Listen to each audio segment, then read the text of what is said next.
오늘은 턱끝 보형물, 턱끝 절골술, 턱끝 필러에 대해서 질문 드리겠습니다. 자, 일단 설명을 드릴게요. 보통 이게 무턱에서 벌어지는 일들인데, 턱 끝에 이렇게 뭔가 나와 있다고 했을 때, 이게 적게 나와 있으면, 턱이 뒤로 들어가 있는 거예요. 작으면서 이 턱 끝이. 그래서 이 턱 끝을 앞턱이라는 용어를 쓰기도 하고요. 뭐, 이부라는 말을 쓰기도 해요. 어떻게 됐든, 우리가 이렇게 있으면, 이 부분이 편편해져 있는 걸 무턱이라고 얘기하는데 이 부분을 개선할 수 있는 방법이 몇 가지 있어요.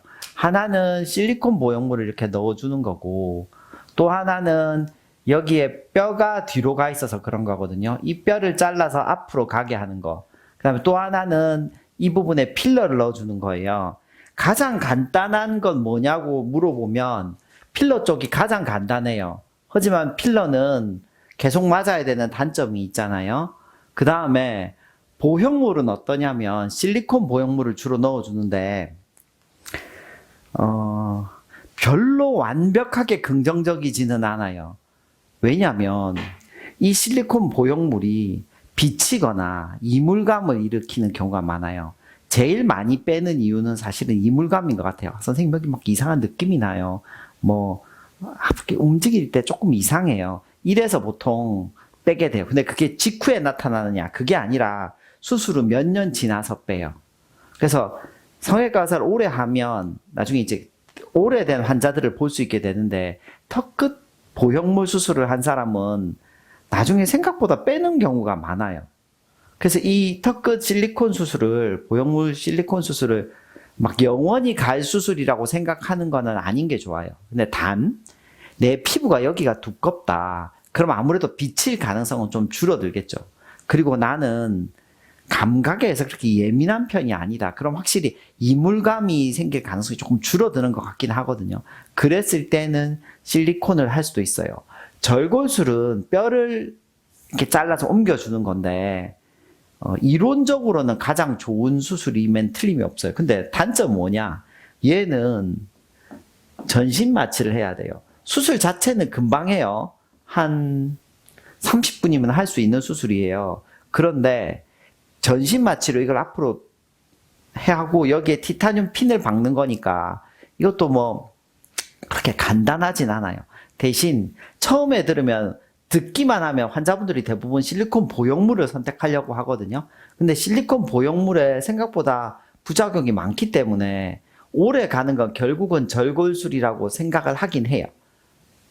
많이 하는 빈도로는 필러를 제일 많이 하시는 것 같고 그 다음에 보형물, 그 다음에 절골술을 제일 적게 하고 있는 것 같긴 해요. 그건 아마 비용도 연관이 있을 거예요. 그렇다고 턱끝 절골술을 하고 입원할 정도는 아니어서 전신 마취를 하긴 하지만 금방 끝나는 수술이라고 생각하시면 될 것 같긴 해요. 질문 받을게요. 집에서 간단하게 알아볼 수 있는 무턱 자가 진단법이 있나요? 무턱인 사람들의 일반적인 특징은 여기가 없어요. 이렇게 입술에서 내려가다가 이게 딱 걸려야 되는데 이게 없거든요. 그래서 옆에서 보면 여기 튀어나와 있는 부분이 없어요.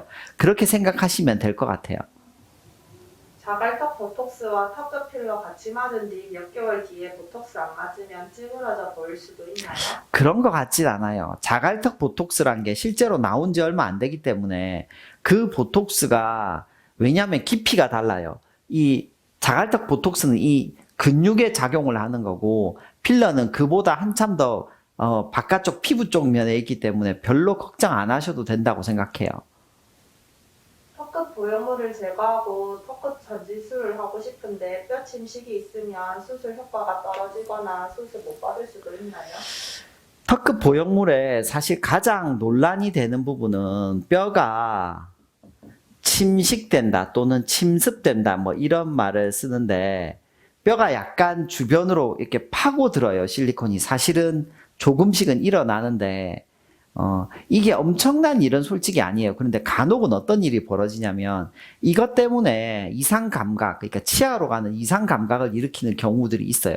그러면 이거 무조건 빼야 돼요.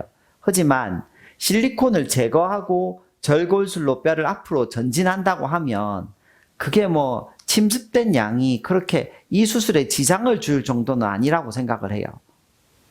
혀 밑에 살이 많아서 지방을 하려고 하는데 턱끝 절골술이랑 같이 받아도 될까요? 턱 밑에 지방 흡입을 하는 거는 보통은 아마 아큐스컬프 같은 레이저로 아마 하게 될 거예요. 그런데 이 절골술과 같이 하게 되면 아무래도 절골술에 붓기 때문에 저는 이게 꽤 정확해질 수는 없다고 생각을 하는 편이에요.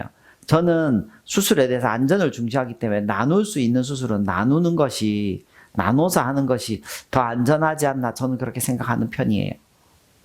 턱끝 필러 맞으면 안 되는 유형이 있나요? 만약 안 된다면 무조건 수술 받아야 하나요? 그런 건 아닙니다. 턱끝 필러가 뭐 꼭 안 되는 유형이 있다기보다는 필러에서 환자분들이 필러를 맞으면서 실리콘한 것처럼 이렇게 수술한 것처럼 그 정도의 결과까지는 솔직히 나오지 않는 것 같아요. 환자분들이 그렇게 기대하시는 건 좋으나 필러는 역시 젤리 성분이거든요. 이 젤리가 진짜 뭐 뼈처럼 딱딱한 라인을 만들어주기는 솔직히는 어려워요. 약간 펑퍼짐한 라인을 만들어주게 되거든요. 그런 거를 여러분께서 생각하시고 시술하시는 선생님과 충분히 얘기하시면 좋은 결과가 있을 거라고 생각합니다. 감사합니다. 감사합니다.